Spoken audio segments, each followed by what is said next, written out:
પાલનપુર જૂના RTO circle પાસે અકસ્માત સર્જાયો।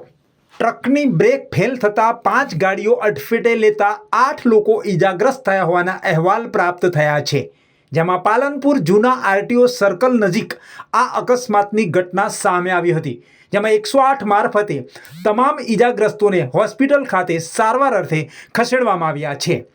પાલનપુર આબુ હાઈવે પર દિવસ પર ભારે વાહનોની અવરજવર પણ જોવા મળતી હોય છે, જેમાં પાલનપુર જૂના આરટીઓ સર્કલ નજીક આબુ રોડથી પાલનપુર તરફ જઈ રહેલ ટ્રકની બ્રેક ફેલ થઈ જતા અચાનક આ બ્રેક ફેલ થતાં 5 ગાડીઓને ટક્કર મારી હતી, જે આ અકસ્માત સર્જાયો, જેમાં 4 જેટલા વાહનો દૂર દૂર સુધી ફંગોળાયા હતા। વાહનોને મોટું નુકસાન પણ થયું હતું।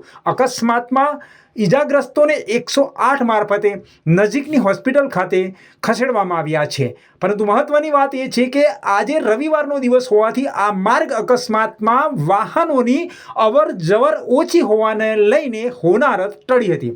વધુ વિગતો પ્રમાણે પાલનપુર આરટીઓ સર્કલ પાસેની આ ઘટના છે।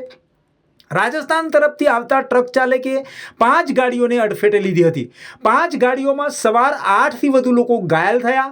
ઘાયલોને પાલનપુર સિવિલમાં સારવાર અર્થે ખસેડવામાં આવ્યા છે, જ્યાં પાલનપુર પશ્ચિમ પોલીસે ટ્રક ચાલકની અટકાયત કરી છે। ટ્રકની અડફેટે આવેલી ગાડીઓનો ખુરદો બોલી ગયો છે અને કચ્ચરઘાણ થઈ ગયેલો પણ જોવા મળી રહ્યો છે। પોલીસે વધુ તપાસ હાથ ધરી છે।